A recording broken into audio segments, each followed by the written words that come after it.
Bienvenue sur Africa 24 pour cette nouvelle édition de l'Africa Tonight. Voici les titres de l'actualité. Au Togo, le projet de loi de révision constitutionnelle soumis à l'Assemblée nationale en commission de loi ne fait toujours pas l'unanimité. Le gouvernement estime que le pays pourrait avoir une nouvelle constitution d'ici le 20 novembre si la majorité des voix est recueillie. Nouvelle résolution économique pour le Cameroun. Dans le projet de loi de finances 2019, le gouvernement envisage la mise en place d'un nouvel impôt, la taxe foncière. L'objectif, diversifier ses sources de revenus fiscaux. Et puis au Maroc, la 11e édition du FIMA, le Festival international de la mode en Afrique, se poursuit dans la ville de Dakhla. Au-delà de la mode, l'événement qui fête ses 20 ans promeut l'intégration africaine. Mais tout d'abord, en République démocratique du Congo, à J-30 de l'élection présidentielle, l'ancien président de l'Assemblée nationale, Vital Kamerhe, se désiste de la course à l'élection présidentielle du 23 décembre en faveur de Félix Tshisekedi. Les deux leaders de l'opposition ont signé un accord. Si Félix Tshisekedi l'emporte, Vital Kamerhe deviendrait alors Premier ministre. Leur plateforme électorale Cap pour le changement prévoit une alternance au bout de 5 ans. L'enjeu est historique, permettre une première transmission du pouvoir pacifique depuis l'indépendance obtenue en 1960. Au Togo, la révision de la Constitution fait face à un nouveau blocage à l'Assemblée nationale. Le groupe parlementaire Alliance nationale pour le changement a dit non au projet de loi constitutionnel qui leur a été soumis, estimant qu'il a été unilatéralement élaboré. Il réclame le projet de loi élaboré par la Communauté économique des États de l'Afrique de l'Ouest. Reportage de notre correspondante Aimé Fakofi. Dans sa proposition de loi portant modification de la Constitution togolaise en son article 59, l'expert constitutionnaliste de la CEDEAO indique que le président de la République soit élu pour un mandat de 5 ans renouvelable une seule fois. L'article ajoute que nul ne peut exercer plus de 2 mandats ou proroger le mandat présidentiel pour quelque motif que ce soit et que cette disposition ne peut faire l'objet d'une révision. À l'Alliance nationale pour le changement, ces modifications apportées à l'actuelle loi fondamentale du Togo sont approuvées. Le retour à la Constitution de 1992 ne passe pas par la modification de seulement 3 articles, mais parce que nous sommes dans un dialogue, nous nous en remettons à la CEDEAO comme devait le faire l'autre partie au dialogue et ne pas venir nous présenter un texte concocté unilatéralement par ses soins qui a d'ailleurs déjà été rejeté en 2017. Le projet de loi de révision constitutionnelle soumis à l'Assemblée nationale en commission de loi ne fait toujours pas l'unanimité. Selon le gouvernement, le Togo aura une nouvelle constitution au plus tard le 30 novembre, à condition qu'elle recueille les 4/5 de la majorité des députés. Le gouvernement ayant les 2/3 risque d'appeler à un référendum. Maintenant, avec quel texte le gouvernement va appeler au référendum? Avec celui de la CEDEAO ou avec son propre texte? Là se pose tout le problème togolais. Outre l'article 59, les nouveaux articles modifiés de la Constitution du 14 octobre 1992 proposés par la CEDEAO sont les articles 60 et 100. Ils sont liés respectivement au mode de scrutin à 2 tours et à la limitation du mandat des membres de la Cour constitutionnelle. Diversification des sources de revenus fiscaux, c'est ce que prévoit le gouvernement camerounais dans le projet de loi de finances 2019. Dans ce cadre, le gouvernement a introduit un nouvel impôt, la taxe foncière. Adossée à la facture de l'électricité, la taxe foncière permettrait de mobiliser des recettes non pétrolières. Neilei Claude Bessa. Pour le compte de l'année 2019, les autorités camerounaises envisagent d'introduire un nouvel impôt, la taxe foncière. Comme mode de collecte, il est prévu que le recouvrement de la taxe foncière soit collecté par 12e de sa valeur annuelle via les factures de consommation remises par les sociétés de distribution d'énergie aux abonnés. Le mode de collecte, qui n'avait pas été retenu dans la loi de finances 2018, a été reproposé au budget 2019. Cependant, cette disposition a d'ores et déjà permis d'élargir le fichier des contribuables.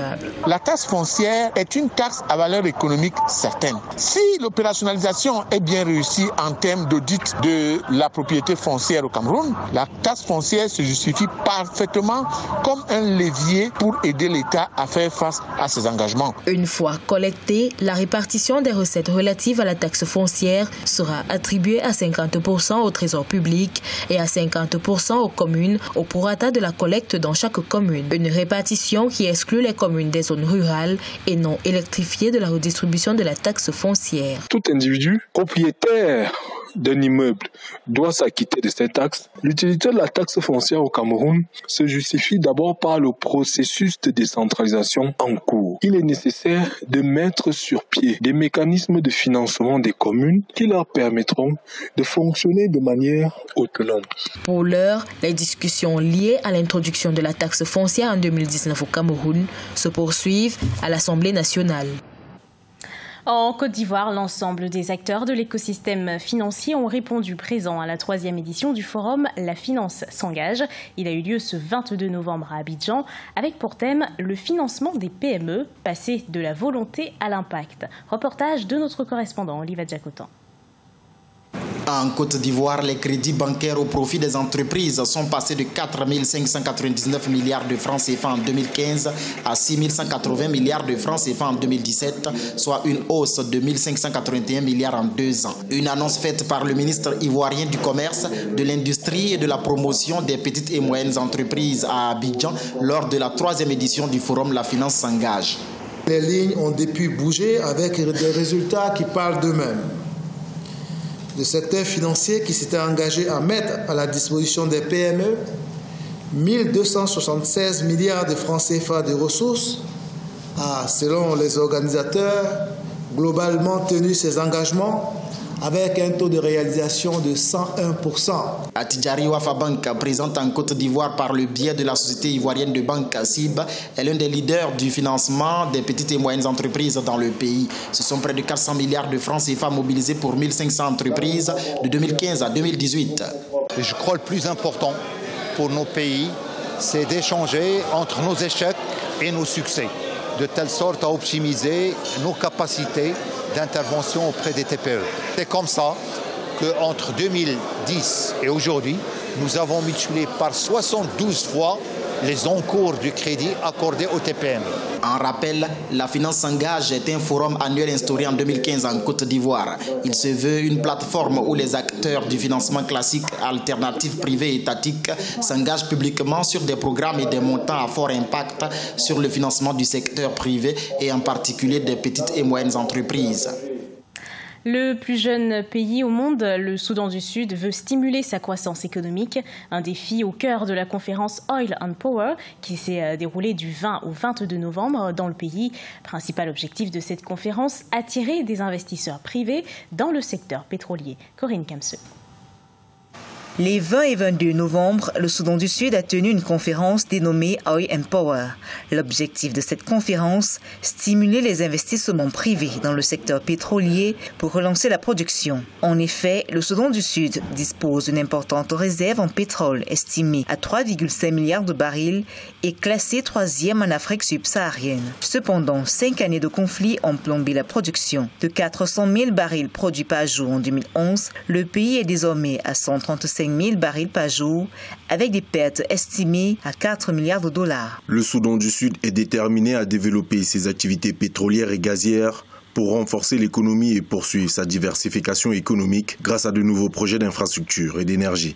Malgré le récent accord de paix qui garantit plus de sécurité pour les entreprises, les investisseurs redoutent aussi la fiscalité ou un changement de code pétrolier qui n'est pas à exclure. Dans cette situation, ce qu'ils doivent faire, c'est d'engager des professionnels du marketing et du lobbying international pour aller à la recherche active des opérateurs du secteur. Autre chose qu'ils peuvent également faire, c'est de faire des appels d'offres internationaux sur base des cahiers des charges précis.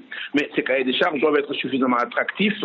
Et l'une des choses qui peut rendre cette situation attractive, c'est essentiellement un certain nombre d'allègements fiscaux. La China National Petroleum Corporation, la société indienne Oil and Natural Gas Corporation et Petronas sont pour l'heure les principaux exploitants de blocs de pétrole au Soudan du Sud. Le pays fonde de grands espoirs sur la relance de la production pétrolière car ces dividendes permettront aussi la rapide mise en œuvre de l'accord de paix du 12 septembre 2018.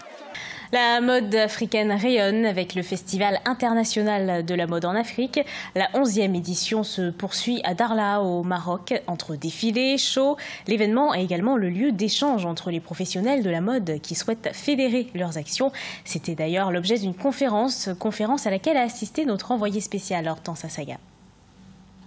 La 11e édition du FIMA se poursuit ici à Dakhla dans le sud marocain avec des réjouissances comme l'immense concert inaugural qui a vu la participation des Magic Systems venus spécialement de la Côte d'Ivoire.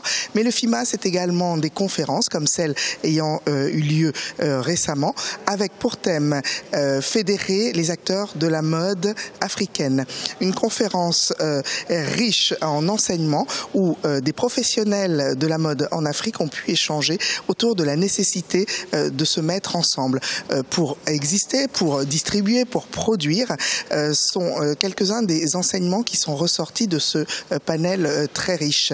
Je vous propose d'écouter quelques réactions. Ils ont touché des sujets très importants, très sensibles, mais en même temps, c'est que la vérité est que pour y arriver, il faut que ça soit un peu politique. Parce qu'on ne peut pas, chacun de son côté ne peut pas rester comme ça.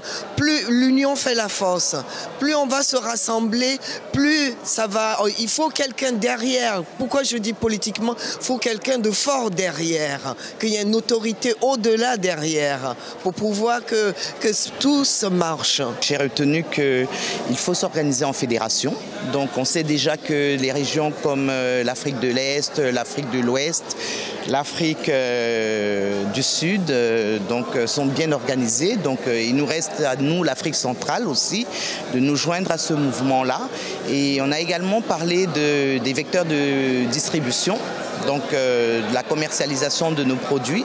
Donc c'était une très très bonne réflexion, je suis très satisfaite. L'art et la culture, vecteur d'intégration africaine, tel est le thème de cette 11e édition qui est partie sur les chapeaux de roue. Je vous donne rendez-vous très bientôt pour la suite. Ce journal a été préparé par l'ensemble de la rédaction. Merci de l'avoir suivi. Dans un instant, une nouvelle édition de l'actualité sur Africa 24.